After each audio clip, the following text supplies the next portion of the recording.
حکومت میں لانے کا آپ کا چونکہ پولیٹیکل کویسچن ہے، میں آپ کو صرف ایک بات کہوں گا. میں نے آپ کو کہا کہ جب واقعہ رپورٹ نہیں ہوا تو ریاست اپنی مدعیت میں ایف آئی آر کر رہی ہے، صوبائی حکومت اس کیس کی مدعی بن رہی ہے.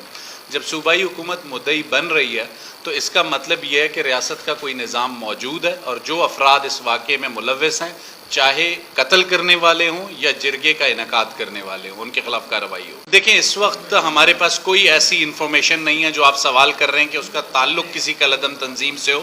بظاہر ان کی شناخت ہو چکی ہے، اور بظاہر جو معلومات ابھی تک غیر مصدقہ ہیں کہ کسی جرگے کے نتیجے میں یہ فیصلہ ہوا اور اس فیصلے پہ عمل درآمد کیا گیا. جیسا کہ میں نے آپ کو بتایا کہ غیر مصدقہ اطلاعات ہیں کہ یہ واقعہ عید الاضحیٰ کے قریب یا اس سے قبل یا اس کے فوری بعد ہوا ہے.